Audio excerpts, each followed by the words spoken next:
2 চামচে সুজি দিলাম। বিউলির ডালটা আগের দিন ভিজিয়ে রেখে বেটে নিয়েছি মিক্সিতে। মেদু বড়া করার জন্য একটু নুন দিলাম। এবার ডালটা ওর মধ্যে মিশিয়ে দেবো, সুজির মধ্যে দিয়ে ভালো করে ফেটিয়ে নেব। এবার কাঁচা লঙ্কা, ধনেপাতা দিলাম, সামান্য একটু খাবার সোডাও দিলাম ফুলবে বলে।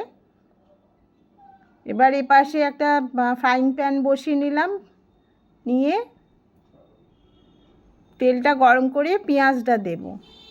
পেঁয়াজটা একটু ভাজা ভাজা করে ওদিকে একটা ম্যাগি আমি সেদ্ধ করে রেখেছিলাম, ম্যাগিটা দিয়ে দেবো। দিয়ে ওর মধ্যে একটু শেজওয়ান আচার দিয়ে দিলাম। খেতে খুব টেস্ট হয়।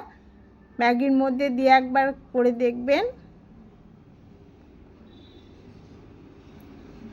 এবার বড়াটা ভাজার জন্য কিছুটা তেল দিলাম কড়ায়, দিয়ে বড়াগুলো দিয়ে দিলাম। একটু কম আঁচে ভাজবো যাতে ভেতরটা ভালো করে ভাজা যায়।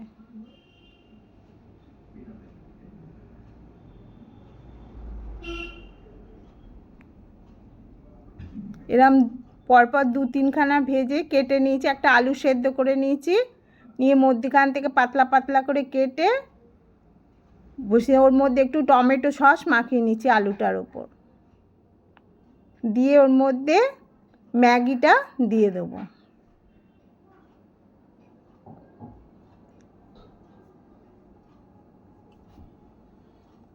এবার ম্যাগিটা দিয়ে দিলাম ওপর থেকে।